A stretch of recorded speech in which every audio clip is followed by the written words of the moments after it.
પેઢીમાંથી દાગીનાની ચોરી કરીને કારીગર ફરાર થયો છે। શ્રી પ્રભુ કૃપા અને ગોંડલના પ્રિયા નવનીત ગોલ્ડ નામની પેઢીમાંથી લાખો રૂપિયાના સોનાના દાગીના ચોરાયા છે। મનોજ શર્મા નામના કારીગરે 500 ગ્રામના સોનાના દાગીના લઈ નાસી છૂટ્યો હતો। એ ડિવિઝન પોલીસ દ્વારા સમગ્ર મામલે વધુ તપાસ હાથ ધરવામાં આવે છે।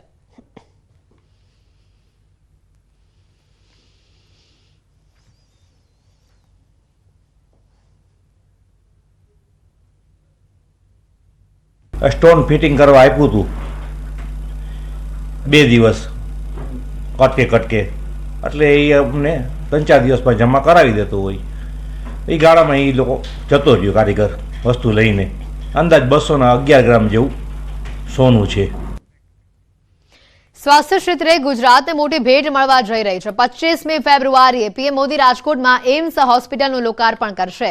राजकोटની धरती परथी प्रधानमंत्री मोदी एम्सના लोकार्पण साथे अन्य विकास कार्योनी पण भेट आपशे। प्रधानमंत्री 24 तारीखे रात्रे गुजरात आवशे, ज्यारे 25 एम्सના लोकार्पण कार्यक्रमમાં તેઓ હાજરી આપશે। એમ્સના લોકાર્પણની સાથે તેઓ 48,000 કરોડના નવા વિકાસ કાર્યોનું પણ લોકાર્પણ કરશે। રાજકોટથી 10 કિલોમીટર દૂર પરાપપળિયા ગામમાં 201 એકરમાં 1165 કરોડના ખર્ચે એમ્સ હોસ્પિટલનું નિર્માણ થઈ રહ્યું છે। હાલ 250 બેડની હોસ્પિટલ કાર્યરત થઈ રહી છે, જ્યારે આગામી સમયમાં 750 બેડની સુવિધા સાથે હોસ્પિટલ તૈયાર થઈ જશે। આ સાથે 30 બેડનું આયુષ બ્લોક પણ ચાલુ થવાનું છે। ત્યારે આરોગ્ય મંત્રી ઋષિકેશ પટેલે રાજ્યભરના દર્દીઓને વૈશ્વિક કક્ષાની આરોગ્ય સુવિધા મળશે તેવો આશાવાદ વ્યક્ત કર્યો છે। એમ્સ વૈશ્વિક કક્ષાની આરોગ્યની સુવિધાઓ મલ્ટી સ્પેશિયાલિટી ફેસિલિટીઝ આપણે ત્યાં ઊભી થઈ રહી છે અને રાજકોટમાં 720 બેડ વાળી આ હોસ્પિટલમાં અત્યારે આપણે 250 બેડથી આ કાર્યાન્વિત થઈ રહી છે। प्रधानमंत्री मोदी 25 फेब्रुआरी एम्सનું लोकार्पण કરવા રાજકોટ આવી રહ્યા છે। પીએમ મોદી રાજકોટના રેસકોર્સ ગ્રાઉન્ડમાં સભાને સંબોધશે। તેઓને સાંભળવા હજારોની સંખ્યામાં લોકો રાજકોટ આવે તેવું અનુમાન છે। ત્યારે પ્રધાનમંત્રીના આગમનને લઈને એસટી વિભાગે પણ ખાસ તૈયારીઓ કરી દીધી છે। લોકો સરળતાથી સભા સ્થળ ઉપર પહોંચી શકે તેના માટે એસટી વિભાગે 1400 બસ ફાળવી છે, જેમાંથી રાજકોટ એસટીની 200 જેટલી બસ હશે। જોકે રૂટ કંટ્રોલ કરતા વખતે ગ્રામ્ય વિસ્તારના લોકોને અવરજવરમાં કોઈ તકલીફ ન પડે તેનું પણ ખાસ ધ્યાન રાખવામાં આવ્યું છે।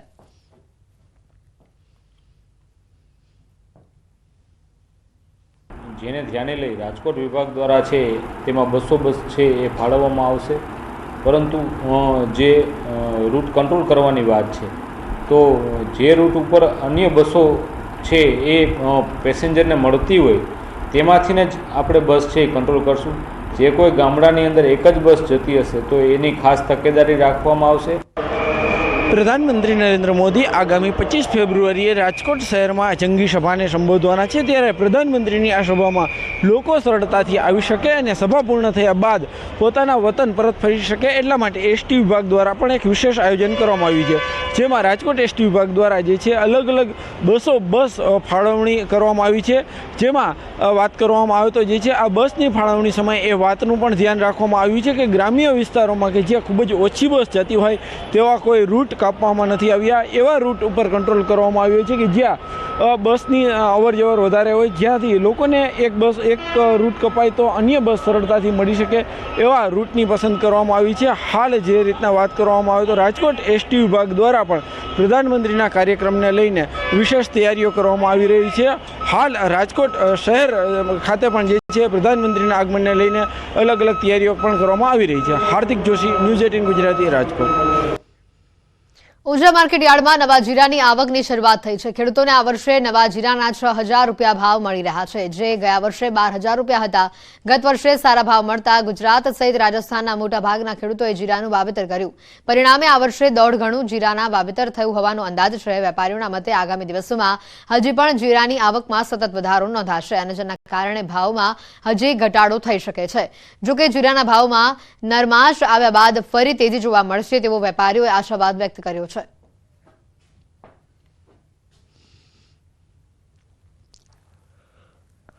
जीरु हाल में 12,000 आवक चाली रही है और जीरु हाल दड़ाना भाव है 5700-5800 रुपया और सारा माल 6,000 થી 6500 रुपया भाव चाले। आगामी दिवसों में जीरु हजी शिवरात्रि सुधी तो घटवानी शक्यता है। शिवरात्रि पछी आवको अने लोको स्टॉक में जीरु मूकशे, पछी तीजी आवशे। હાલ નથી. ખેડૂતોએ ગત વર્ષે સારા ભાવ મળેલા છે એટલે આ વર્ષે જે ભાવ ઘટ્યા છે, ગત વર્ષે લગભગ 12,000 રૂપિયા આજુબાજુ જીરુના ભાવ મળ્યા હતા, એ ઘટીને અત્યારે 6,000 થયા છે. એટલે ખેડૂત કેટલી સ્પીડથી બજારમાં વેચવા આવે છે એની પર બજારના ભાવની વધઘટનો અંદાજ આવશે. પણ આ જે ભાવ છે એમાં કદાચ 500 થી 1,000 રૂપિયા જેટલો ઘટશે એવો અંદાજ છે. રાજકોટ જિલ્લા પંચાયતની સામાન્ય સભામાં 2023-24ના સુધારેલા તેમજ 2024-25ના બજેટને બહાલી આપવામાં આવે છે. જિલ્લા પંચાયતની કારોબારી સમિતિએ કુલ 945 કરોડના બજેટને મંજૂરી આપી છે. બજેટની મંજૂર કરેલી રકમ પૈકી 17 કરોડની રકમ જિલ્લા પંચાયતની કારોબારી સમિતિએ સ્વભંડોળમાંથી બજેટ માટે ફાળવી છે.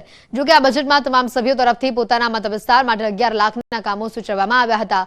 તેવામાં કોંગ્રેસના સભ્યોએ સૂચવેલા કામને બજેટમાં સમાવાયું હોવાના કોંગ્રેસ તરફથી આક્ષેપો કરાયા છે. ત્યારે જિલ્લા પંચાયતના ઉપપ્રમુખે આ તમામ આક્ષેપોને ખોટા ગણાવ્યા છે. સાથે જ તેમણે આગામી સમયમાં આ મુદ્દે કામગીરી થવી જોઈએ તેવું પણ જણાવ્યું છે. અમારા 7 કોંગ્રેસના સભ્યો છે, એમાંથી એક પણ સભ્યનું સૂચન હાલ આજે અમને આપ્યું છે લિસ્ટ, એમાં એક પણ કામ અમારું લેવામાં આવ્યું નથી. એ લોકો ખોટા આક્ષેપ કરે છે, અમને પૈસા નથી મળતા. આજે જિલ્લાના સૌથી વધુ પૈસા જસદણ અને વિદ્યા વિસ્તારને મળ્યા છે. ભાવનગરથી વિગતો આવી રહી છે. શિહોર પોલીસ સ્ટેશનમાં આપઘાતને લઈને સમાચાર સામે આવી રહ્યા છે. એક વ્યક્તિએ આપઘાત કર્યો છે. ગઈકાલે રાત્રે દારૂના કેસ બાબતે અટકાયત કરવામાં આવી હતી. શિહોર પોલીસ સ્ટેશનમાં ઉપરના માળેથી કૂદીને આપઘાત કર્યો છે. ઉપરના માળેથી પટકાતા તેનું મોત થયું છે. યુવકની ડેડ બોડીને પોસ્ટમોર્ટમ અર્થે હોસ્પિટલમાં ખસેડવામાં આવે છે. આ ઘટનાને લઈને પોલીસે તપાસ હાથ ધરી છે.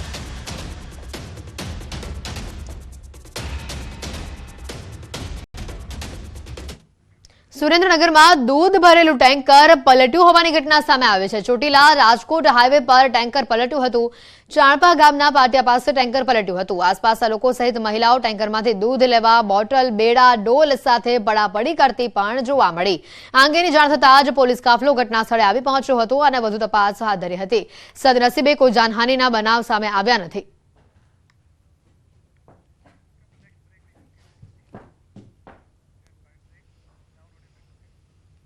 સમાચારોમાં હાલ રોકાઈશું એક બ્રેક માટે.